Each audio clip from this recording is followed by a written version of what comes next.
नमस्कार, जय जोहार। छत्तीसगढ़ न्यूज में आपका बहुत बहुत स्वागत है। चलिए देखते हैं आज की 25 फटाफट काम की और महत्वपूर्ण बड़ी खबरों को। पर इससे पहले आप वीडियो को कहां से देख रही हैं, कमेंट में बताना बिल्कुल ना भूलें। छत्तीसगढ़ कैबिनेट का बड़ा फैसला, 2621 बर्खास्त शिक्षकों की बहाली। इन फैसले पर भी मुहर। मुख्यमंत्री विष्णुदेव साय की अध्यक्षता में हुई कैबिनेट बैठक में कई अहम फैसले लिए गए हैं। खासतौर पर ग्रामीण परिवहन व्यवस्था को लेकर एक बड़ा कदम उठाया गया है। राज्य सरकार अब उन सुदूर गाँव में भी बस सेवा शुरू करेगी जहाँ अभी तक पहुँचना मुश्किल था। यह सुविधा बेहद सीमित थी। इसके लिए मुख्यमंत्री ग्रामीण बस सुविधा योजना की शुरुआत की जा रही है, जो ग्रामीणों को राहत देने वाला कदम साबित हो सकता है। सीएम साय की अध्यक्षता में कैबिनेट की बैठक का आयोजन। मुख्यमंत्री विष्णुदेव साय की अध्यक्षता में मंत्रालय महानदी भवन में आयोजित कैबिनेट की बैठक में अनेक महत्वपूर्ण निर्णय लिए गए। इस योजना के तहत हल्की मध्यम परिवहन मोटरयान 18 से 42 बैठक क्षमता के वाहनों को अनुज्ञा पत्र और सुविधाएं प्रदान की जाएंगी। नवीन ग्रामीण मार्ग के निर्धारण के लिए राज्य एवं जिला स्तर पर समिति का गठन किया जाएगा। अनुज्ञा का लाभ छत्तीसगढ़ राज्य के स्थानीय निवासियों को मिलेगा, जिसमें अनुसूचित जनजाति, अनुसूचित जाति, अन्य पिछड़ा वर्ग, महिलाओं तथा नक्सल प्रभावितों को प्राथमिकता दी जाएगी। छत्तीसगढ़ में टीचर्स और स्कूलों का होगा एडजस्टमेंट। छत्तीसगढ़ सरकार ने स्कूलों और शिक्षकों को युक्तियुक्तकरण यानी री एडजस्टमेंट शुरू करने का फैसला लिया है। मतलब ये कि सरकार ने तय किया है कि स्कूलों और शिक्षकों को जरूरत और संख्या के हिसाब से दोबारा व्यवस्थित किया जाएगा। और आसान भाषा में समझें तो जहां जरूरत से ज्यादा शिक्षक हैं, वहां से हटाकर उन्हें उन स्कूलों में भेजा जाएगा जहां शिक्षक नहीं है या बहुत कम है। ऐसा ही स्कूलों के लिए होगा। जरूरत के हिसाब से 2 स्कूलों को मर्ज किया जाएगा। छत्तीसगढ़ में 2621 बर्खास्त बीएड सहायक शिक्षक बहाल। साय कैबिनेट में ऐतिहासिक फैसला लेते हुए दिसंबर में बर्खास्त किए गए सभी 2621 बीएड डिग्रीधारी शिक्षकों की सेवा फिर से बहाल कर दी गई है। इन सभी लोगों को सहायक शिक्षक विज्ञान प्रयोगशाला के पद पर समायोजन किया गया है। इस बात के लिए अधिसूचना भी जारी कर दी गई है। सरकार ने फैसला लिया है कि सभी बर्खास्त किए गए शिक्षकों को सहायक शिक्षक विज्ञान प्रयोगशाला के पद पर बहाल किया जाएगा। छत्तीसगढ़ में शुरू होगी मुख्यमंत्री ग्रामीण बस सुविधा योजना। राज्य की ग्रामीण इलाकों, विशेषकर रिमोट एरिया के लोगों को सुगम और सुरक्षित परिवहन सुविधा उपलब्ध कराने के लिए छत्तीसगढ़ सरकार ने मुख्यमंत्री ग्रामीण बस सुविधा योजना शुरू करने का निर्णय लिया है। मुख्यमंत्री विष्णुदेव साय की अध्यक्षता में महानदी मंत्रालय भवन में आयोजित मंत्री परिषद की बैठक में इस योजना की मंजूरी दे दी है। मुख्यमंत्री विष्णुदेव साय ने कहा कि मुख्यमंत्री ग्रामीण बस सुविधा योजना ग्रामीण जनता को विकास की धारा से जोड़ने की एक क्रांतिकारी पहल है। छत्तीसगढ़ के पाकिस्तानी हिंदू सीएए के तहत भारत की ले सकेंगे नागरिकता, बोले गृह मंत्री। पहलगाम हमले के बाद छत्तीसगढ़ की राजधानी में बड़ी संख्या में निवास कर रहे पाकिस्तान के सिंध प्रांत से आए हिंदुओं को राज्य सरकार ने बड़ी राहत दी है। छत्तीसगढ़ की गृह मंत्री विजय शर्मा ने कहा कि पाकिस्तानी अल्पसंख्यक हिंदुओं को सीएए के तहत भारत की नागरिकता मिलेगी। गृह मंत्री का ये बयान तब सामने आया है जब रायपुर स्थित पूज्य शदाणी दरबार की पीठाधीश संत डॉक्टर युधिष्ठिर लाल ने पाकिस्तान से आए शरणार्थियों और भारत में बसे पीड़ित हिंदू समाज के प्रति सरकार से सहानुभूतिपूर्ण और न्यायसंगत दृष्टिकोण अपनाने की अपील की। छत्तीसगढ़ पावर कंपनी के कर्मचारियों और पेंशनर्स को बड़ी राहत, डीए में 2% की बढ़ोतरी। छत्तीसगढ़ राज्य सरकार ने स्टेट पावर कंपनी के कर्मचारियों, अधिकारियों और पेंशनर्स को राहत देते हुए महंगाई भत्ता बढ़ा दिया है। अब तक उन्हें 53% डीए मिल रहा था, जिसे बढ़ाकर 55% कर दिया गया है। इस फैसले से लगभग 18,000 कर्मचारियों को सीधा लाभ मिलेगा। सरकार ने ये नई दरें 1 जनवरी 2025 से लागू मानी है, लेकिन इसका भुगतान अप्रैल 2025 के वेतन के साथ किया जाएगा। जनवरी से मार्च 2025 तक की जो बकाया डीए राशि है, वो कर्मचारियों को 3 बराबर किस्तों में अप्रैल, मई और जून 2025 में दी जाएगी। छत्तीसगढ़ के किसानों को बड़ा तोहफा, अब कृषक उन्नति योजना का किसानों को भी मिलेगा लाभ।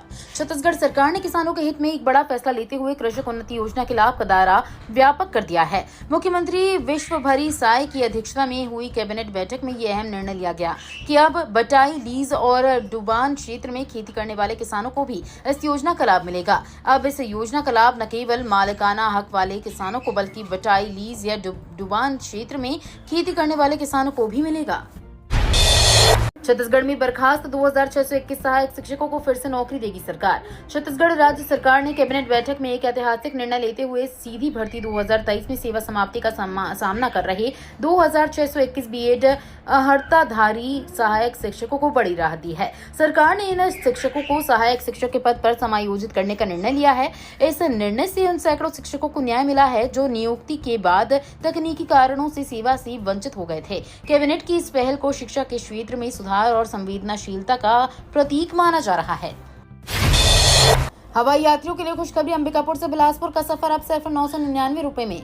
बिलासपुर अंबिकापुर मार्ग पर हवाई यात्रा करना बेहद किफायती हो गया है। फ्लाईबैग एयरलाइंस ने यात्रियों को लुभाने के लिए एक शानदार ऑफर पेश किया है, जिसमें बिलासपुर से अंबिकापुर और वापसी की उड़ान किराया 2999 से घटाकर सिर्फ 999 रुपए कर दिया गया है। यह ऑफर सीमित सीटों के लिए है और यात्रियों के बीच उत्साह पैदा कर रहा है। नेशनल हाईवे पर लगातार बढ़ रही लूट की रफ्तार, चालक और राहगीर निशाने पर।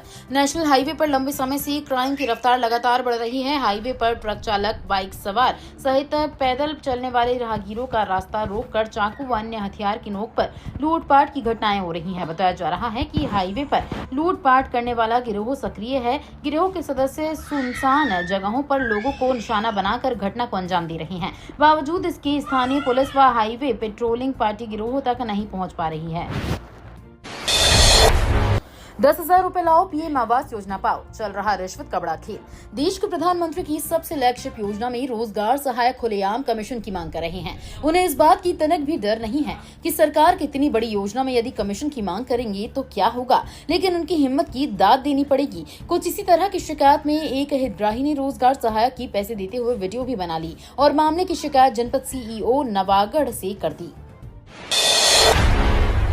शहर के इन 2 वार्डों का नाम बदला, एक देश एक चुनाव, बहुमत से प्रस्ताव पास। कवर्धा शहर के महबूब शाह दातार वार्ड क्रमांक 13 का नाम अब बदलकर श्री महर्षि कश्यप वार्ड के नाम और बहादुरगंज वार्ड क्रमांक 21 नाम बदलकर अब मां गायत्री वार्ड के नाम से जाना जाएगा। इसे पूर्व बहुमत से पारित किया गया है। कवर्धा नगर पालिका परिषद में साधारण सम्मेलन बैठक आयोजित किया गया। इसमें 27 विषयों पर चर्चा हुआ। इसमें 24 विषयों को सर्वसम्मति व 3 विषयों को पूर्ण बहुमत से पारित किया गया।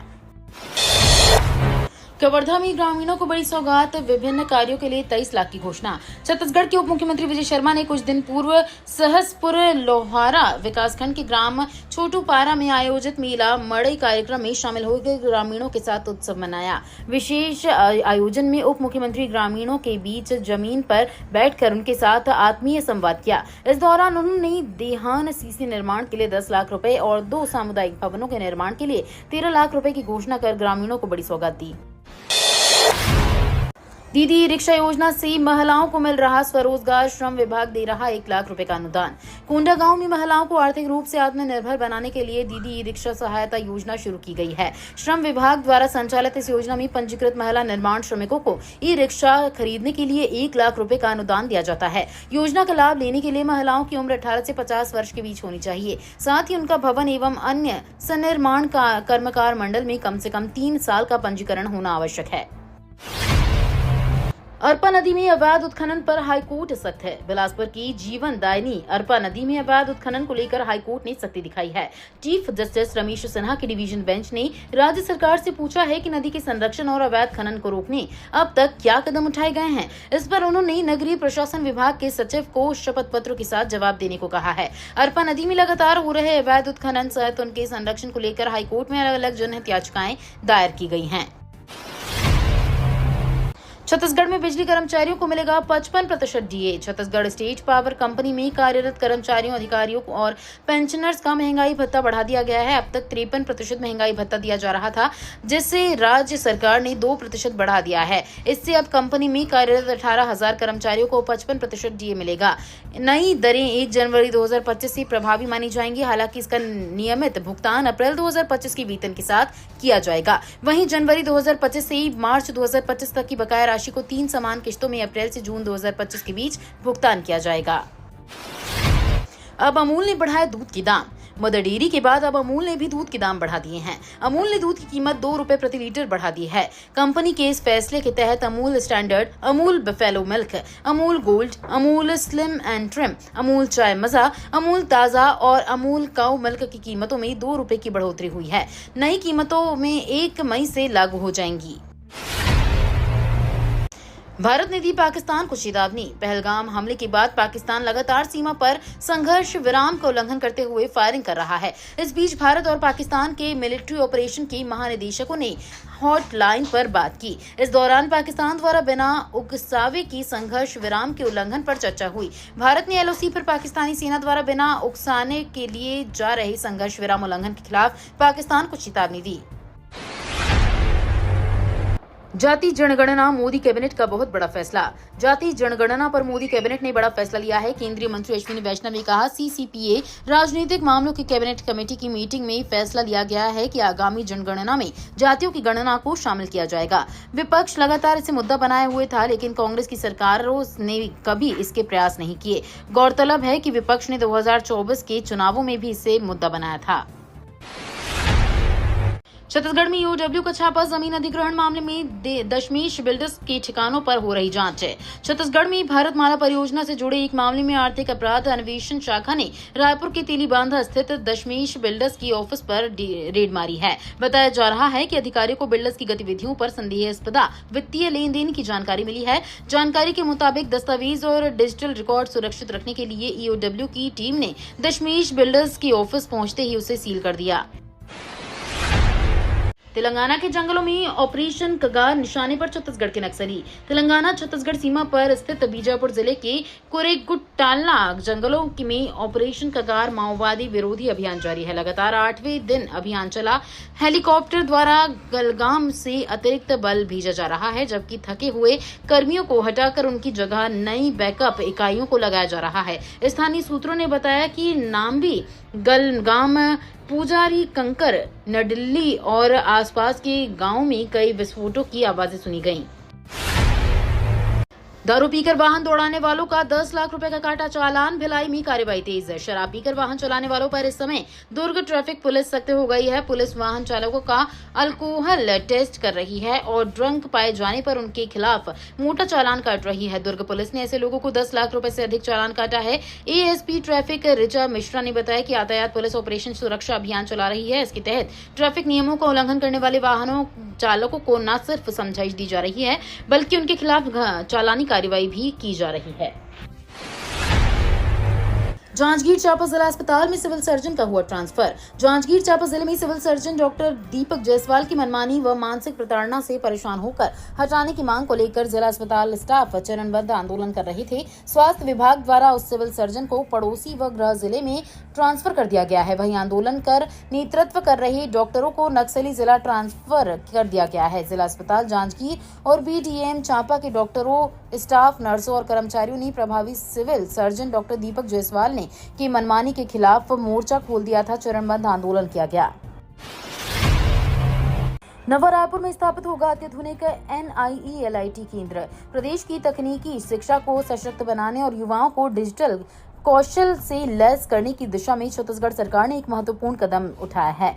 मुख्यमंत्री विष्णुदेव साई की अध्यक्षता में आयोजित मंत्री परिषद की बैठक में नवा रायपुर अटल नगर में national institute of electronics and information technology के स्टेट ऑफ द आर्ट केंद्र की स्थापना को मंजूरी दी गई है। इस संस्थान की स्थापना के लिए 10.023 एकड़ भूमि निःशुल्क आवंटित करने के प्रस्ताव को भी मंत्री परिषद ने स्वीकृति प्रदान कर दी है। ये तो थी आज की बड़ी खबरें।